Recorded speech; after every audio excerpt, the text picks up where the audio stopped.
శ్రీ అమలానంద స్వామి రెడ్డార్య సద్గురుభ్యో నమో నమః. అస్మద్గురు సమారంభం కృష్ణ సాందీపమధ్యమం ఓంకారపీఠ పర్యంతం వందే పరంపరం ద్వయాత్మరహిత సిద్ధాంతం పరమ పురుష ప్రబోధక శ్రీ వివేకానంద సుబ్బయార్య సద్గురుభ్యో నమో నమః.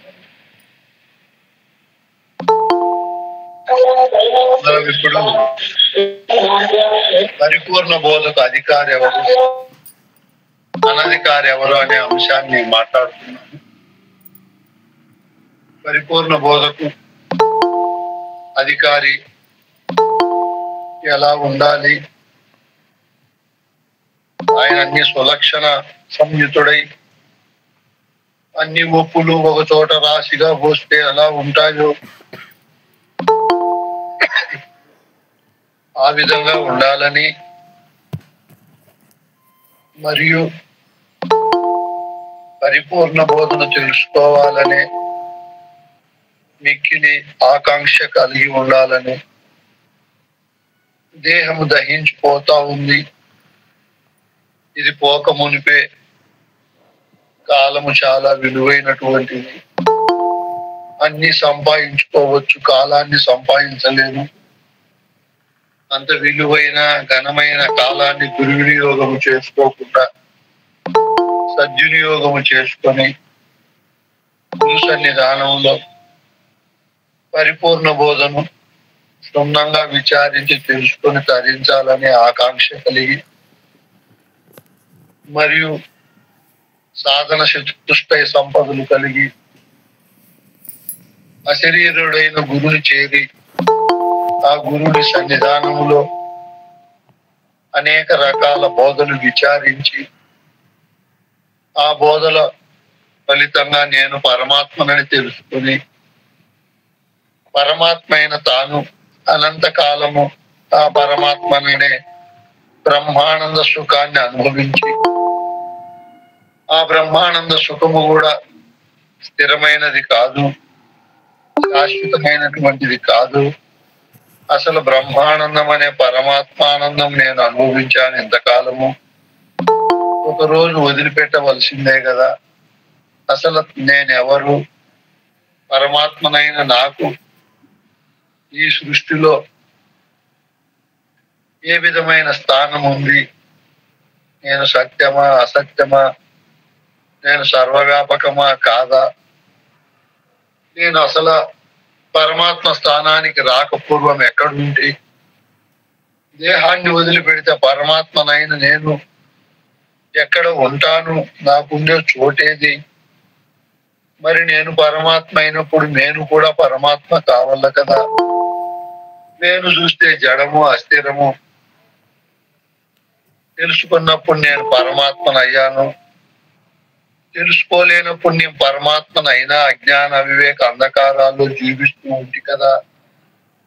అసలు నిజము యథార్థము తెలుసుకోవాలని ఇక్కడ మళ్ళీ పూర్ణాధికారం కలిగిన శిష్యుడు, అనహంకారుడు, అశరీరుడు, సాంప్రదాయ ప్రబోధను ఎరిగిన గురువును చేరి గురువు దగ్గర ఇప్పుడు కర్పూరసిక న్యాయముగా ఉండాలి. గురు బోధ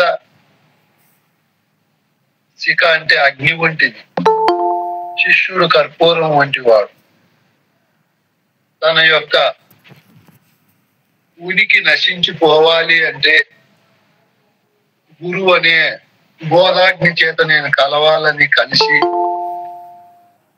ఈ పరిపూర్ణ బోధ దగ్గర గురు సన్నిధానములో పూర్ణాధికారి అయిన శిష్యుడు నిరంతరము, నిన్న మనం ఎన్నో ఉపమానాలు చెప్పుకున్నాము. ఫలానా పక్షి ఫలానా వాటి కోసం ఎదురు చూసినట్టు, ఫలానా జంతువు ఫలానా దాని కోసం ఎదురు చూసినట్టు, మరియు ప్రియురాలు ప్రియుని కోసం ఎదురు చూసినట్టు, పిల్లలు తల్లిదండ్రుల కోసం ఎదురు చూసినట్టు, ఈ బోధ కోసం శిష్యుడు అత్యంత ప్రేమతో గురు సన్నిధానములో అనంత కాలము పూర్ణాధికారైన శిష్యుడు గురువాక్యాన్ని నమ్మి నిరంతరము శ్రవణ చేస్తూ అందులో ఉన్నటువంటి సారాంశాన్ని అర్థం చేసుకుని ఆ ఫలితాలను సంపూర్ణంగా తాను అనుభవిస్తూ పరిపూర్ణ బోధలో ఉండే మర్మధర్మాలు సంపూర్ణంగా తెలుసుకునేకి గురు సన్నిధానములో తాబేలు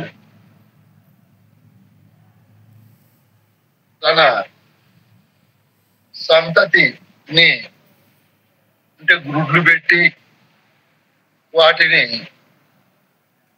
పిల్లలను చేసిన తరువాత ఆ జాతికి చెందినవైతే ఇక్కడ తల్లి సంకల్పంతో అవి గుడ్డు నుంచి తల్లి ఆకృతిని పొంది అవి సముద్రంలో కలిసిపోతాయి.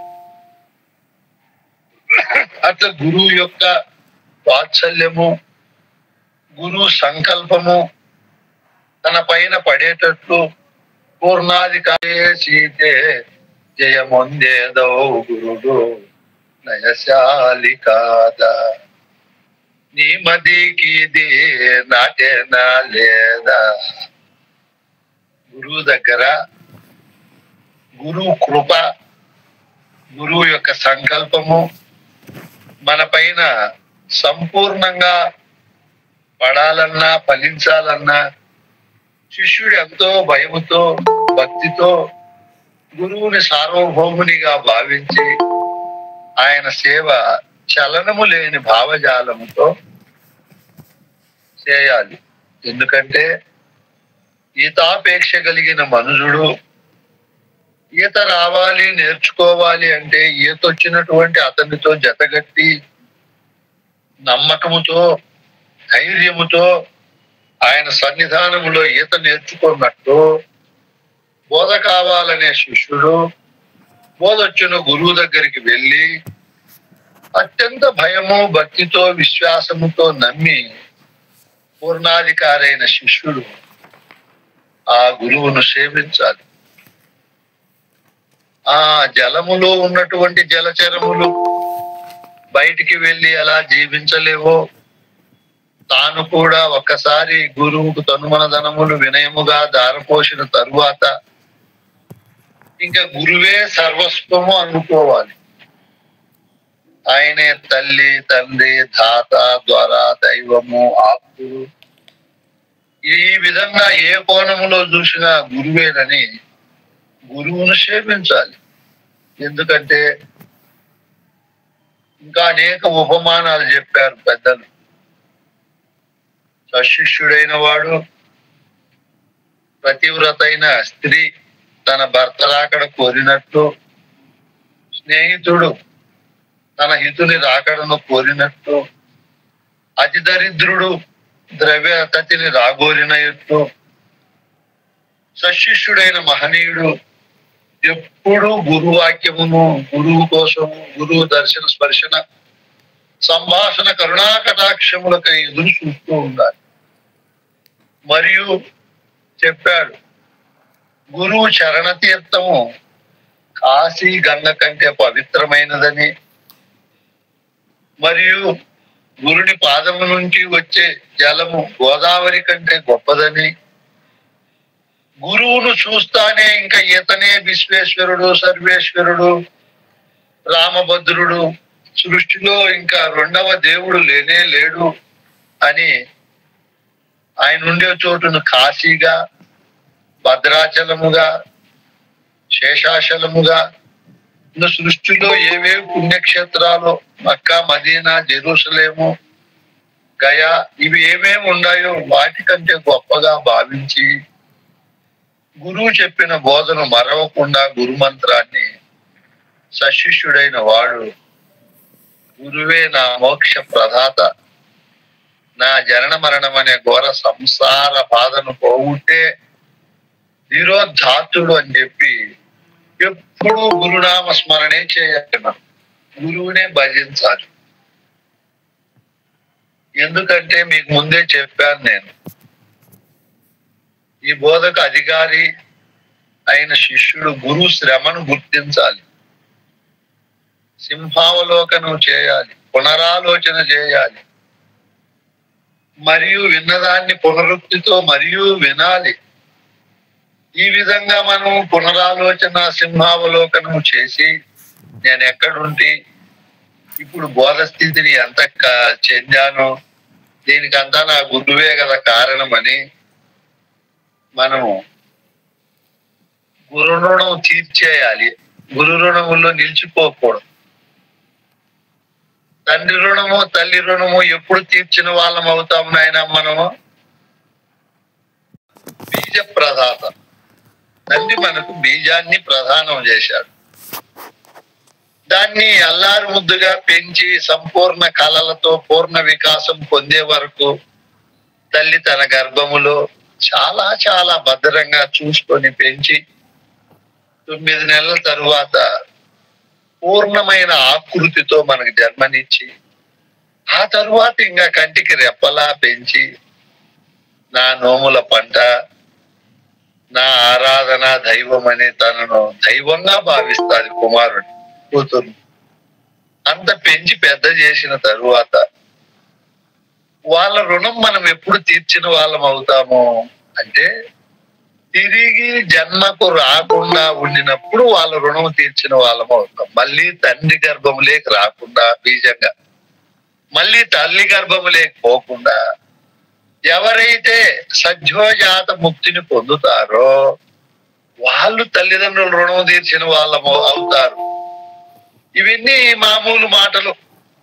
వాళ్ళని కంటికి రెప్పలా చూసుకోవడము, సేవ చేయడము అవి కూడా మంచి మాటలే కాదని చెప్పాలి. అయితే గొప్ప అర్థములో వాళ్ళ రుణము తీరాలి అంటే తిరిగి వాళ్ళ రుణంలో పడకుండా పోవాలి అంటే అర్థమైందే స్వామి? ఇప్పుడు అర్థమైన స్వామి అట్లా అనుకోలే. అంత తల్లి తండ్రి 4వ తల్లిదండ్రులను మనం సంపాదించుకోకూడదు.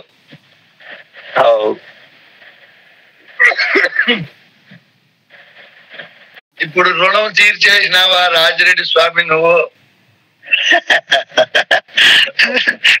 స్వామి ఇక్కడైతే ఈ భ్రాంతులన్నీ అదే ఆలోచనలో ఉన్నా స్వామి. అన్నిటికీ పోలీస్ స్టాప్ పెట్టుకుంటా భ్రాంతులన్నిటినీ దూరం చేసుకుంటున్నాయా. ఎంత చేసుకున్నా మనకు 11 ఎకరాల పొలము, 18 లక్షల బ్యాంక్ బ్యాలెన్స్ ఏంటేంటివో ఉన్నాయి. అంత తొందరగా అవుతుందని ఆయన ఇక గురువుకు తనుమన ధనములు సమర్పించాము, నేనును సమర్పించాము.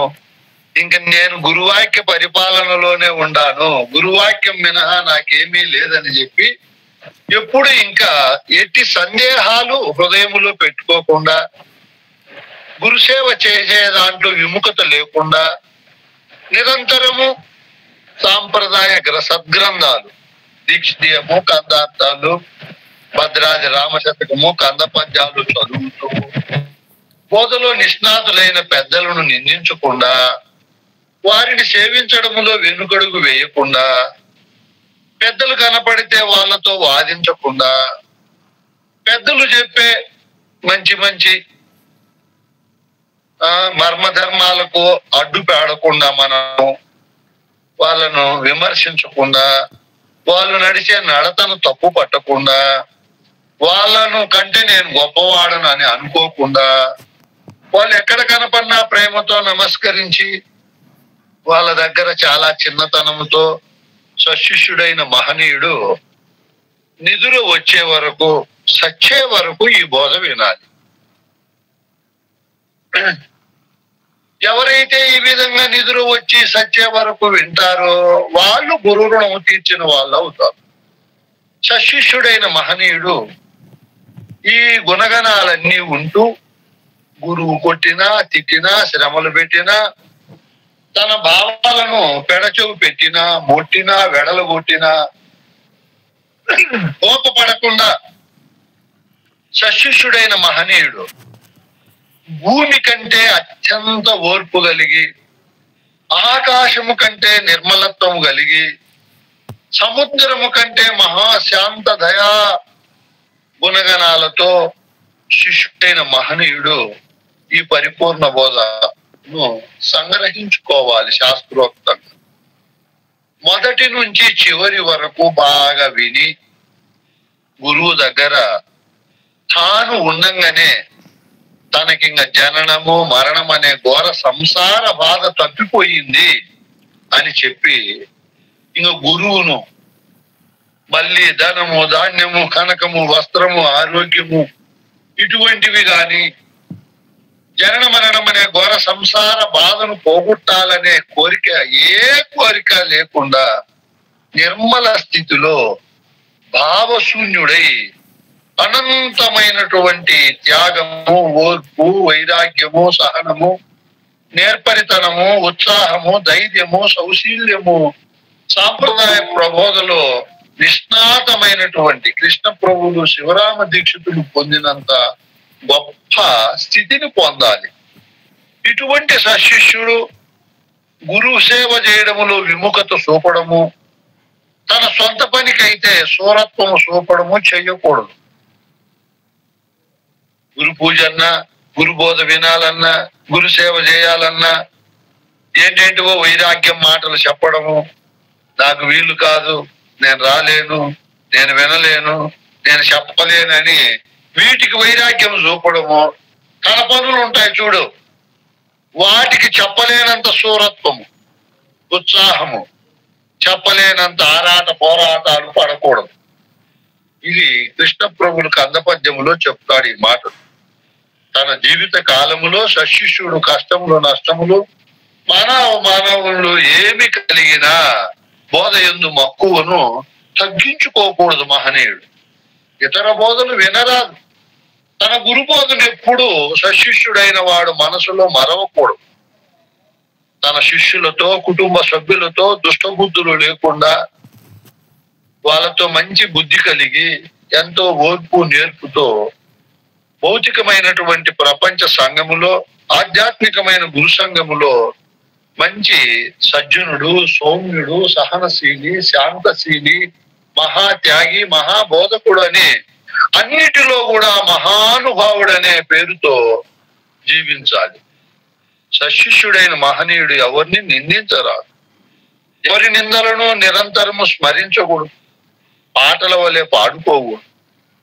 ఏదో స్వశక్తితో భుక్తికి ఒక పనిని చేసుకుంటూ గురువాక్య బద్ధుడై ఎట్టి పరిస్థితుల్లో కూడా సోమరితనం లేకుండా నిరంతరము కష్టపడుతూ తన గొప్పలను చెప్పుకోకుండా ఇతరులను నిందించకుండా తనకు తన గురువుకు చెడ్డ పేరు వచ్చేటట్టు ఎట్టి పరిస్థితుల్లో జీవనము చేయకూడదు. ఎందుకంటే మన సాంప్రదాయం బాగా వ్యాపించాలన్నా మన సాంప్రదాయ పద్ధతులు సర్వులు విని తరించాలన్నా ఈ బోధకు అధికారైన మహనీయుడు సద్గుణ సంపన్నుడై అందరి చేత శ్లాఘించు బయటోళ్ళు గుణాలను చూస్తారు. ఎవరినైనా ఇంతనికి బోధ చెప్పిండే గురువు ఏ గ్రంథాలు స్మరిస్తున్నాడు, ఏ గ్రంథాలను పఠిస్తున్నాడు, పాటిస్తున్నాడు, వింటున్నాడు, ఇన్ని రకాలుగా సద్గుణాలతో విరాజిల్లుతున్నాడే అని ఆ అధికారైన శిష్యుని చూసి ఆ సాంప్రదాయానికి ఆ బోధ చెప్పిన గురువుకు ఎనలేని కీర్తి ప్రతిష్ట వచ్చేటట్టు సశిష్యుడు తన జీవన విధాన పద్ధతులను తీర్చిదిద్దుకోవాలి. ఇవి చాలా గొప్పవైన మాటలు, సామాన్యమైన మాటలు కాదు. ఎందుకంటే శివరామ దీక్షితులు చెప్తాడు ఆ మహానుభావుడు, నాయన సశిష్యుడైన మహనీయుడు ఎలా ఉండాలి అన్నప్పుడు ఇవన్నీ మనము శాసన వాక్యాలు. మొట్టమొదట అహంకారం ఉండకూడదు సశిష్యునికి. కులములో రూపములో ధనములో యవ్వనములో మరియు బోధలో అధికార పద్ధతుల్లో మరియు సద్గుణాలతో ఇట్లా ఎన్నో కోణాలలో అహంకారం అనేది వ్యాపిస్తాది, పడజూపుతాది. దానిని ప్రదర్శించకూడదు శిష్యుడైన వాడు. దేనిపైన అభిమానం ఉండకూడదు. కులం పైన, జాతి పైన, మతం పైన, దేహం పైన, భార్య పిల్లలు ధనకనక వస్తు వాహనాల పైన. ఎప్పుడు తన గురువును ఎవరైనా నిందిస్తే ఖచ్చితంగా వినకూడదు ఆ నిందాకరమైన మాటలు. భక్తి తగ్గుతాది. ఆ గురువు చెప్పే బోధ పైన విశ్వాసము మరియు ప్రేమ అన్ని అడుగంటుతాయి. గురువుకు మాట ఇచ్చిన తరువాత ఎట్టి పరిస్థితుల్లో గురుద్రోహము చేయరాదు. మనం ఉండే కులములో ఉంటూ మన కుల కర్మలను చేస్తూ మన కుల పెద్దలను, మన కులంలో ఉండే వాళ్ళను, తల్లిని, తండ్రిని, మన బంధు బాంధవులను గౌరవించాలి. ముఖ్యంగా సశిష్యుడైన వాడు పరస్త్రీని తల్లిగా భావించాలి. పరధనమును మట్టి పెళ్ళవలే చూడాలి. సకల భూతములను తన వలె చూడాలి. ఎందుకంటే దేహార్థ ప్రాణములు, ధనము గురువునకు సమర్పించినాము కాబట్టి సమర్పించినట్లే ఉండాలి. అహంకారము లేని వానికే జనన మరణములు లేవు కాబట్టి నేననే అహంకారము అంతా నా గురు కృపే, నేను దేంట్లో కూడా గొప్ప కానే కాదు, నా గురువు పరంపర గురువులే గొప్ప మహనీయులు అని అహంకారమును వదిలిన సాంప్రదాయ సశిష్యుడు త్రిమూర్తుల కంటే అచ్చేయుడు. ఇటువంటి వారే పరిపూర్ణ బోధకు అర్హుడు. ఎందుకంటే చెప్తాడు, సశిష్యుడైన వాడు తాను ఉండే వరకు గురుసేవ చేయాలి. గురువు ఉండే వరకు గురుసేవ చేయడము, గురువు లేకపోయిన తరువాత ఆ గురువును స్మరిస్తూ పూజించడము, ఆ గురువాక్య పరిపాలన చేయడము శిష్యులకు ఉండవలసిన మొదటి లక్షణం. దీర్ఘకాలము శాంతుడై తామసము లేక, తమో గుణము లేకుండా, సోమరితనము లేకుండా గురుసేవ చేయాలి. ఎందుకంటే గురువును తల్లి, తండ్రి, దొర, దాత, దైవముగా నమ్మాలి. మీకు చెప్పాను ఇంతకు మునిపే, గురువు మీదనే దృష్టి ఉండాలి. గురువు చెప్పిన భావము అది ఏదైనా సరే మరవకూడదు. గురు రుణము తీర్చుకోవాలి. గురునామం అనే మంత్రముగా భావించాలి. ఎడతెరిపి లేకుండా జీవిత పర్యంతము గురువుకు సేవ చేయాలి. గురువుకు తామసం ఉండొచ్చు. ఒకవేళ దేశ పర్యటన చేసి అలసిపోయి అనుష్ఠానం చేయకపోవచ్చు, బోధ చెప్పకపోవచ్చు. గురువు పనులు చేయలేదని మనం చేయకుండా మానుకోకూడదు. గురువు భార్యను తల్లిగా భావించాలి సశిష్యుడు. గురువుకు సేవ చేసినట్లు గురుమాతకు సేవ చేయాలి.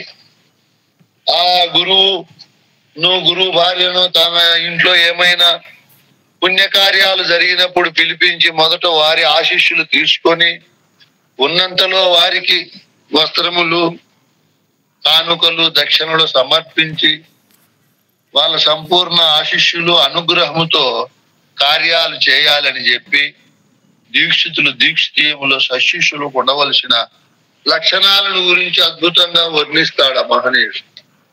ఇవన్నీ సశిష్యులైన వారు చేయాలి. ఎందుకంటే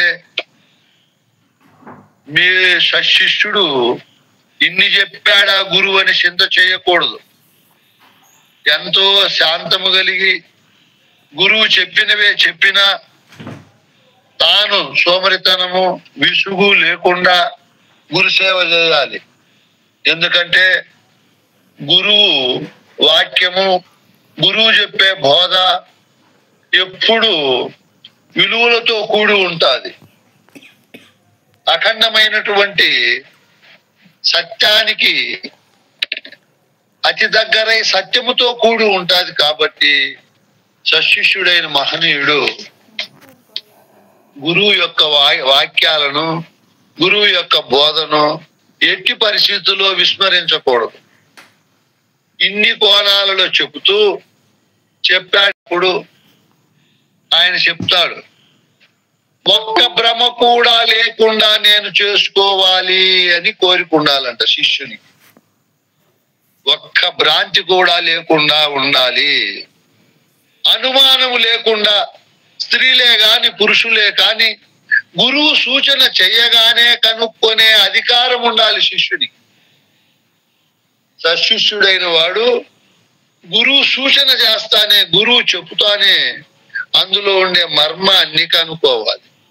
మంది భ్రాంతి రహిత బోధ, ఏ భ్రాంతి లేకుండా శిష్యుడు నిర్మల హృదయాంతఃకరణ కలిగి ఉండే అంత ఘనమైనటువంటి ప్రజ్ఞావంతుడై ఉండాలి. ఈ బోధకు అధికారైన శిష్యుడు ప్రజ్ఞ ఎక్కువ ఉండాలి. భ్రాంతి అంటే ఏమి నాయనా?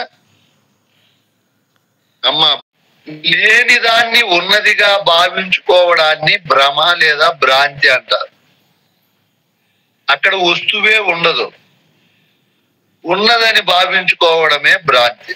భద్రాద్రి రామశతకంలో చెప్తారు, రాత్రి పడియున్న రజ్జు వంతట చూసి భ్రమసి పామని భయపడిన ఎటుల, సుక్తి దూరంబున చూసి వెండి ఎటను సుప్రబలిన ఆశసే భ్రమసినట్టు, దండకారణ్య మందెండు మొద్దును చూసి దొంగవాడని భీతి దోషినట్టు, కలలోన వస్తువులు కని లేచి ఆ వస్తువులను వెదుకులాడినట్టు, జ్ఞాన పదమందు నిజ రూపు గానలేక ఈ మానవ లోకము యథార్థ విచారణ జ్ఞానము లేకపోవడం వల్ల ఒకదాని ఎందున ఇంకొక దాన్ని ఆరోపణ చేసుకొని ఆ విధమైన భావముతో ఉండారు.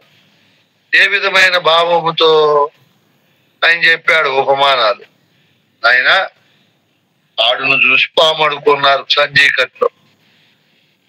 పాము లేదు అక్కడ, ఇతని భావములో పెట్టుకున్నాడు. దాన్ని భ్రాంతి అంటారు.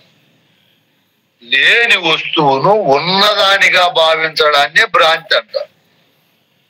ఇవన్నీ చెప్పారు పెద్దలు. తల మెరుస్తూ గాజు పెంకుంటే వెండి అనుకున్నట్టు, మొద్దులో వారు చీకటిలో మొద్దును చూసి దొంగవాడు అనుకున్నట్టు, గొడ్రాలకు పిల్లలు లేకపోయినా ఎవరో పిల్లవాడు అక్కడ ఉంటే గొడ్రాలు బిడ్డ అనుకున్నట్టు, ఎండమా ఊళ్ళో నీళ్లను ఉన్నాయని భ్రమించినట్టు, ఆకాశములో నగరం ఉందని అనుకున్నట్టు, ఆకాశములో పుష్పం ఉందని భావించినట్టు, కుందేటి కొమ్ములు ఉన్నాయని భావించినట్టు, మరియు రాత్రిపూట స్వప్నం వచ్చింది, ఆ స్వప్నములో తాను గొప్ప వాడైనట్టు, భోగభాగ్యాలు అనుభవించినట్టు, అధికార పదవులు అనుభవించినట్టు కలగన్నా. మెలుకోలేకొస్తే ఏమీ లేవు. ఆయన కలకన్నప్పుడు లేవు, అంతకు ముందు లేవు, కల పోయిన తరువాతను లేవు, 3 కాలాల్లో లేవు. ఇతని భ్రమే ఊహించుకున్నాడు. ఇట్లా లేని దాన్ని ఉన్నదానిగా భావించడాన్ని భ్రమ భ్రాంతి అంటారు. ఇప్పుడు భ్రాంతి రహితము కావాలి సశిష్యుడైన వానికి. భ్రాంతి సహితము భ్రాంతి రహితమని 2 మాటలు ఉంటాయి. బ్రహ్మ విద్యను విచారించినటువంటి వారు భ్రాంతి సహితంలో ఉంటారు నిరంతరము. నా దేహము, నా భార్య, నా దేవుడు, నా మతము, నా శాస్త్రము, నా సాంప్రదాయము, ఇలాగ ఎన్నో భ్రాంతుల్లో ఉంటారు. నా ఆచారాలు, నా తాతలు ముత్తాతలు ఏంటేంటో భ్రమల్లో, దేవుడు వేరే లోకంలో ఉన్నాడు, ఇవన్నీ కూడా కలిగి ఉంటారు. మనం గురువు దగ్గరికి వచ్చి చేరాము, విచారించినాము, అన్నిటికీ ఒక మూల కారణ వస్తువు ఉంది అని తెలుసుకున్నాం గురువు దగ్గర. మందుల్లో పెన్సిలిన్ అని ఒక మందు ఉంటుంది, దాన్ని సర్వరోగ నివారిణి అంటారు. అన్ని రోగాలకు పని చేస్తుందని పేరు పెట్టారు. అట్లే ఒక సూర్యుడు ఉన్నాడు. ఏ దేశములైనా, ఏ ప్రాంతములైనా, మరియు ఏ తటాకాలలో అయినా, ఏ నీటి ఆవరణాల్లో అయినా ఒక వస్తువే అనేకంగా కనపడుతుంది, రెండవ వస్తువు లేదు. అట్లే ఎక్కడైనా రామగుండంలో తయారైండే విద్యుత్తే, జగవతోపల్లిలో అయినా, ఓబులాపురంలో అయినా, గుంతకల్లులో అయినా, హైదరాబాదులో అయినా, తిరువల్లూరులో అయినా, మరియు హనుమకొండ, వరంగల్, కళింగపట్నము, రాగంపేట, ఎక్కడెక్కడో ఇక్కడ మన ప్రపంచంలో ఎక్కడైనా సరే విద్యుత్ ఏమో ఒక్కటే మూల పదార్థం. ఎన్ని లక్షల కోట్ల ఫ్యాన్లు తిరుగుతున్నాయో, ఎన్ని ఏసీలు పనిచేస్తున్నాయో, ఎన్ని రకాల గ్రైండర్లు, మిక్సీలు, టీవీలు పనిచేస్తున్నాయో, కోటాను కోట్లు. వస్తువేమో ఒక్కటే. అట్లే ఈ సృష్టిలో అన్ని విద్యలకు, అది సాంఘిక శాస్త్రం కావచ్చు, వైద్య శాస్త్రము, రసాయన శాస్త్రము, ఖగోళ శాస్త్రము, పౌరాణిక శాస్త్రము, మరియు మానసిక శాస్త్రము, మరియు గణిత శాస్త్రము, మరియు భౌతిక శాస్త్రము, ఎన్ని విద్యలైన గదా యుద్ధము, మల్ల యుద్ధము. ఇప్పుడు ఆయన చెప్తాడు, ఒక్క భ్రమ కూడా లేకుండా నేను చేసుకోవాలి అని కోరికుండాలంట శిష్యుని. ఒక్క భ్రాంతి కూడా లేకుండా ఉండాలి, అనుమానము లేకుండా. స్త్రీలే కాని పురుషులే కాని గురువు సూచన చెయ్యగానే కనుక్కొనే అధికారం ఉండాలి శిష్యునికి. సశిష్యుడైన వాడు గురువు సూచన చేస్తానే, గురువు చెబుతానే అందులో ఉండే మర్మాన్ని కనుక్కోవాలి. మంది భ్రాంతి రహిత బోధ, ఏ భ్రాంతి లేకుండా శిష్యుడు నిర్మల హృదయాంతఃకరణ కలిగి ఉండే అంత ఘనమైనటువంటి ప్రజ్ఞావంతుడై ఉండాలి. ఈ బోధకు అధికారైన శిష్యుడు ప్రజ్ఞ ఎక్కువ ఉండాలి.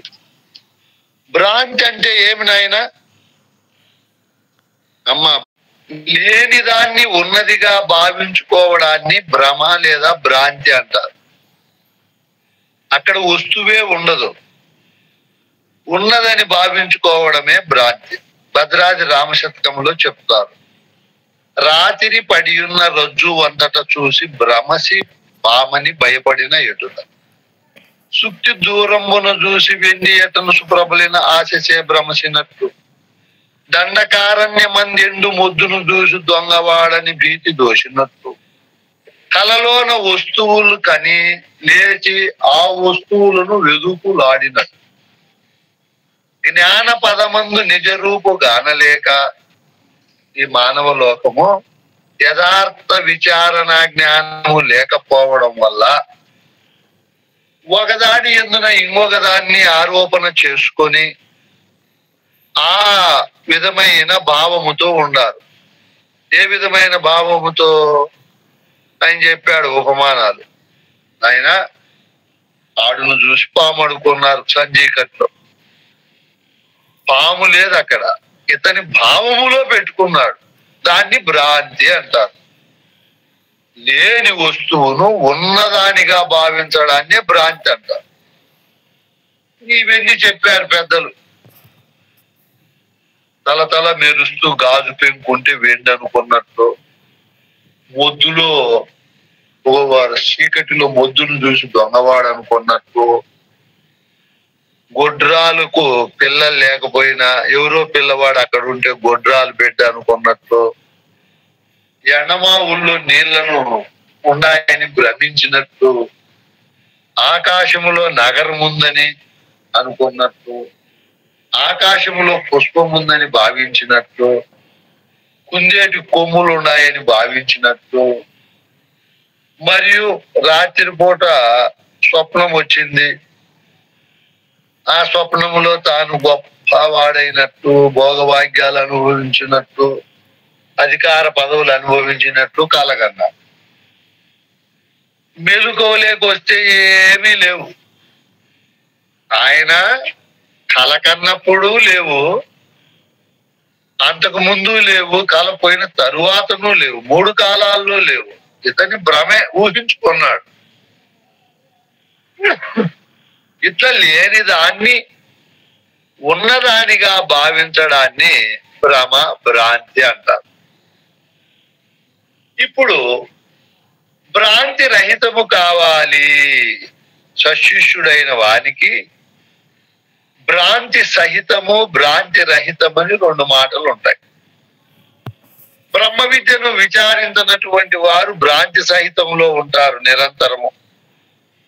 నా దేహము, నా భార్య, నా దేవుడు, నా మతము, నా శాస్త్రము, నా సాంప్రదాయము, ఇలాగ ఎన్నో భ్రాంతుల్లో ఉంటారు. నా ఆచారాలు, నా తాతలు ముత్తాతలు ఏంటేంటో భ్రమల్లో దేవుడు వేరే లోకంలో ఉన్నాడు, ఇవన్నీ కూడా కలిగి ఉంటారు. మనం గురువు దగ్గరికి వచ్చి చేరాము, విచారించినాము. అన్నిటికీ ఒక మూల కారణ వస్తువు ఉంది అని తెలుసుకున్నాం గురువు దగ్గర. మందుల్లో పెన్సిలిన్ అని ఒక మందు ఉంటుంది, దాన్ని సర్వరోగ నివారిణి అంటారు. అన్ని రోగాలకు పని చేస్తుందని పేరు పెట్టారు. అట్లే ఒక సూర్యుడు ఉన్నాడు. ఏ దేశంలో అయినా, ఏ ప్రాంతంలో అయినా, మరియు ఏ తటాకాలలో అయినా, ఏ నీటి ఆవరణాల్లో అయినా ఒక వస్తువే అనేకంగా కనపడుతుంది, రెండవ వస్తువు లేదు. అట్లే ఎక్కడైనా రామగుండంలో తయారైండే విద్యుత్తే జగవతోపల్లిలో అయినా, ఓబులాపురంలో అయినా, గుంతకల్లులో అయినా, హైదరాబాదులో అయినా, తిరువల్లూరులో అయినా, మరియు హనుమకొండ, వరంగల్, కళింగపట్నము, రాగంపేట, ఎక్కడెక్కడో ఇక్కడ మన ప్రపంచంలో ఎక్కడైనా సరే విద్యుత్ ఏమో ఒక్కటే మూల పదార్థం. ఎన్ని లక్షల కోట్ల ఫ్యాన్లు తిరుగుతున్నాయో, ఎన్ని ఏసీలు పనిచేస్తున్నాయో, ఎన్ని రకాల గ్రైండర్లు, మిక్సీలు, టీవీలు పనిచేస్తున్నాయో, కోటాను కోట్లు, వస్తువేమో ఒక్కటే. అట్లే ఈ సృష్టిలో అన్ని విద్యలకు, అది సాంఘిక శాస్త్రం కావచ్చు, వైద్య శాస్త్రము, రసాయన శాస్త్రము, ఖగోళ శాస్త్రము, పౌరాణిక శాస్త్రము, మరియు మానసిక శాస్త్రము, మరియు గణిత శాస్త్రము, మరియు భౌతిక శాస్త్రము, ఎన్ని విద్యలైనా, గదాయుద్ధము, మల్ల యుద్ధము, ఎక్కడి నుంచి అన్ని ఏర్పడ్డాయి? ఏమనైనా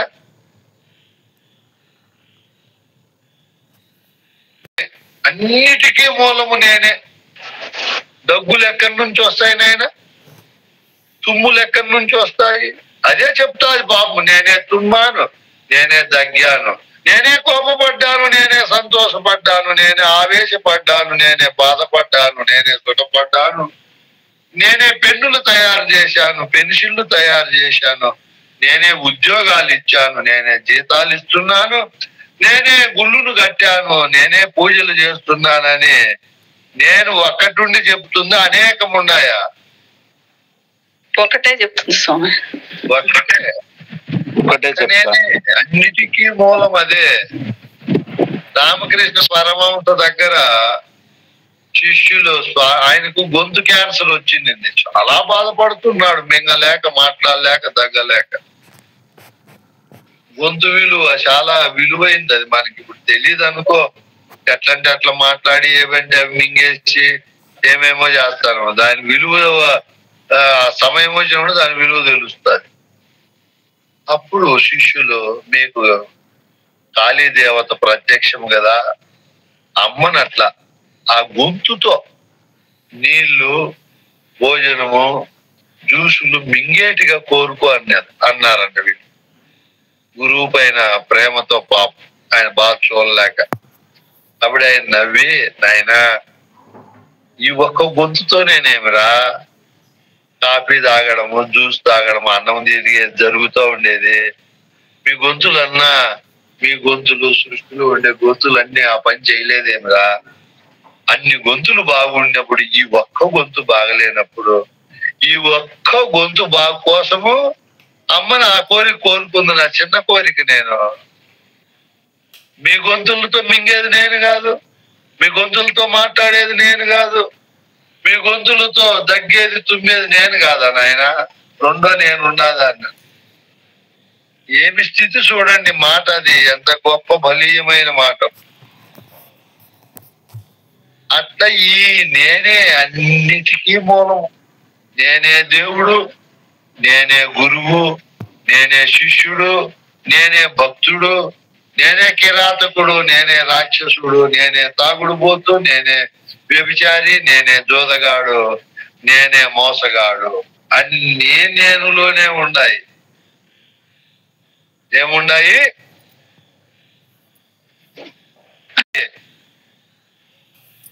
అన్నిట్లో నేనే ఉన్నానంటే తప్పు. మళ్ళాది నాలో వాళ్ళమ్మా, నాలోనే అన్నిట్లో, నేనే అన్నిట్లో ఉండాలి సార్. నాలోనే అన్ని కనబడుతున్నాయి.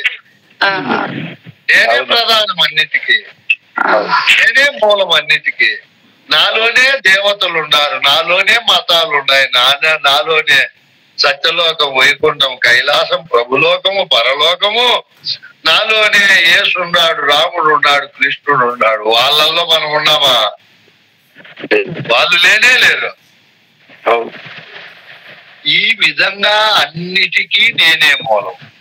అన్ని నా యందునే ఉన్నాయి, అన్ని నా యందునే తోస్తున్నాయి, అన్ని చింతలు నాలోనే ఉన్నాయి. నేననేది ఉసుళ్ళ పుట్ట. తులుముగారుల కాలంలో వర్షం వచ్చినప్పుడు పుట్ట పగిలితే ఉసుళ్ళు 10 వస్తాయా 100 వస్తాయా? రాజిరెడ్డి స్వామి, ఎన్ని ఉసుళ్ళు వచ్చినా ఎంచినావా నువ్వు? స్వామి సముద్రం దగ్గరికి పోయి అలలు ఎన్ని వస్తాయి రోజుకి? ఎంచు ఒక రోజు ఎంతలేము స్వామి, ఏదట్ లేకుండా వస్తా ఉంటాయ్యా. ఎంత లెక్క పెట్టాము, ఎంత ఈ నేనులు అన్ని ఉన్నాయి, ఈ నేనులు అన్ని ఉన్నాయి. ఒకసారి ఒక సినిమా చూశాను నేను. ఆ సినిమాలో పాట భలే బాగుంటది. మబ్బులో ఏముంది అంటాది ఆ హీరోయిన్. వస్తుందండి, నేనులో నీవుంది, నీవులో నేనుంది. ఎంత మంచి మాట ఇది, భలే నచ్చింది నాకు. ఇప్పుడు రాజిరెడ్డి స్వామి, నీలో ఏముంది నాయన? నాలో ఏముంది? నీవులో ఏముంది? నీవులో నేనుంది అయ్యా, నేనే ఉంది అయ్యా. నా గురువాక్యంతో నేను తెలుసుకున్నాను. నేనులో నేనే లేకపోతే ఇంకా దాంట్లో ఏ భ్రమాభ్రాంతి ఉండదు. నేనులో నేనే లేదు. అర్థమైంది స్వామి? అర్థమైంది స్వామి. నేనులో నేను లేకుండా పోయింది ఆ గురువాక్యానుసారంగా. ఇక దాంట్లో లేకుండా పోయింది. నేనులో నేను లేనప్పుడు అదే భ్రాంతి రహితం. నేనే భ్రాంతి. వెంకటేశ్వర స్వామి చెప్పాడు ముందే, నేనే భ్రమ, నేనే కళ, నేనే మిథ్య. నేనులో నేను లేకపోతే ఇంకా నేనులో ఏమీ పుట్టవు. పుట్టినా కూడా అన్ని భ్రమలే, భ్రాంతులే. ఎట్లంటే ఈ సృష్టిలోకి ఏ కోణములో చూసినా ఈ నేనులో ఏది నిలబడదు. అవ్వ తాత ఉన్నారా? పోయినారా? పోయినారు స్వామి. తల్లిదండ్రి పోయినారు. అన్ని ఇంకా ఎన్నో గురువు దగ్గరికి బోధ విచారించాము, ఎన్నో విషయాలు వచ్చాయి, అవన్నీ అసత్యమని వెళ్ళిపోయినాయి. ఎన్నో విచారించాము, అన్ని పోయినాయి. ఇంకా ఈ నేనులో ఉండే మేను ఉంటుందా పోతుందా? ఉంటుంది స్వామి. నేనే పోయినాక మేను ఎక్కడ ఉంటది? ఇంకా నేను విచారణలో కూడా, మనం విచారించే బోధలో కూడా అవును, మేను పోతా ఉంది. ఇప్పుడు మీకు 35, 36 రాజిరెడ్డి, నీకు 66 అంటే తీసుకొని పోదామని సమాధిలో ఏదన్నా కొంచెం బంగారు డబ్బు పెట్టుకున్నా మన పిల్లలు వదిలిపెడతారా? లాక్కుంటారా? లాక్కుంటారయ్యా. అది ఎంత గట్టిగా ఉన్నా కానీ అక్కడ దింపుడు కాలం కాడ దించినాక శవం అంతా ఎనుకులాడుకుంటా అన్ని గుంజుకుంటారు, ఏమి ఉంచారయ్యా. ఎంత అన్యాయం నాయన, ఎంత అన్యాయం నాయన ఇది. ఎంతో కష్టపడి సంపాదించుకుంటే కూడా వాళ్ళు గుంజుకుంటున్నారంటే. అవును. అయితే ఇప్పుడు నాకు అర్థమైతుంది బాగా, ఏది మనము అన్ని పెట్టుకొని ఉన్నాం కానీ తీసుకొచ్చిండేది లేదు, తీసుకుపోయేది లేదు. ఏ భ్రమ. ఈ నేనులో నేను తీసేసి గురువాక్యాన్ని పెట్టుకోవాలి. ఇప్పుడు నేను ఏం పెట్టుకోవాలి? గురువాక్యాన్ని పెట్టుకోవాలి. శిష్యుడైన వాడు ఎప్పుడు సంతోషంగా ఒక మంత్రాన్ని స్మరిస్తూ ఉండాలి. మూలము లేని ఈ గుర్తు ఎరిగే శరీరము ఏమీ లేదు. ఏం చెప్పారు? మూలం లేని ఈ గుర్తు ఎరిగే శరీరం. ఇదే భ్రాంతి రహితమైన మాట. ఏమీ ఉన్నదన్నారా, ఏమీ లేదన్నారా? ఏమీ లేదు అని అన్నారు, ఉన్నదని లేదు. చూడు, 2 మంత్రాలు అట్లే చెప్పాయి మన మంత్రాలు. అవును, 2 అట్లే చెప్పినాయి అయ్యా. ఇంకో మంత్రం ఏమని చెప్పింది? ఈ ఉత్త బట్ట బయలు ఏమీ లేదు అంటాను. అది కూడా ఈ ఉత్త బట్ట బయలు ఏమీ లేదు. అదేమో మా ఊరితో ఒకరు మా ఆశ్రమానికి అడుక్కునే వాళ్ళు వచ్చారు. భీము కావాల స్వామి అన్నారు. నేను పోయి చూస్తే సంచి ఖాళీ అయిపోయింది. కుండలో పోసిందేమో. ఏమో ఉంది కానీ కుండలో ఏమి లేవు. ఏమి లేవు. ఏమి లేవు. ఏమీ లేవు. బయలేమో ఉంది. బయల్లో ఏమీ లేవు. బయల్లో ఏమి లేవు. ఏమీ లేవు. అట్లే మూలం లేని గుర్తెరిగే శరీరము ఏమేమో పెట్టుకునింది. గురువు అన్ని తీసేసినాడు. ఏం చేసినాడు? గురువు అన్ని తీసేసినాడు. ఏమీ లేదు. నువ్వు పుట్టుకు పూర్వం ఉన్నిందా? ఏమి లేదు. రాజిరెడ్డి స్వామి పుట్టుకు, మీ ఊరి పేరు ఏం పేరు? జూబ్లీ నగర్. జూబ్లీ నగర్. నువ్వు పుట్టుకు పూర్వం నీకు తెలియదు. మీ తల్లిదండ్రులు ఆ 10 ఎకరాల భూమి తెలియదు, ఆ కారు తెలియదు, ఆ భార్య తెలియదు, ఆ పిల్లలు తెలియదు. నువ్వు పోయిన తర్వాత తెలుస్తుందా? తెలీదా? నేను పోయిన తర్వాత కూడా నాకేం తెలియదు స్వామి. నీకు ఏమి తెలియదు. వీళ్ళు మీ పిల్లలు బాగా గుర్తించి సంతోషపడతారా? అప్పుడప్పుడు అనుకుంటారా? మళ్ళీ కొంతకాలానికి మర్చిపోతారా? వాళ్ళు అనుకుంటారు స్వామి, మా నాన్న ఇదంతా సంపాదించిండు, ఇది చేసిండు, అది చేసిండు అని జ్ఞాపకంగా వాళ్ళంతా అనుకుంటారు. అంతే సార్. అనుకుంటారా? రోజు అనుకుంటారా? అప్పుడప్పుడు ఎప్పుడో గుర్తుకొచ్చినప్పుడు అనుకుంటారు. రోజు ఎక్కడ స్వామి, అది కూడా కొద్ది రోజులు అయితే వాళ్ళు జ్ఞాపకాలలో పడి అది కూడా మర్చిపోతారు.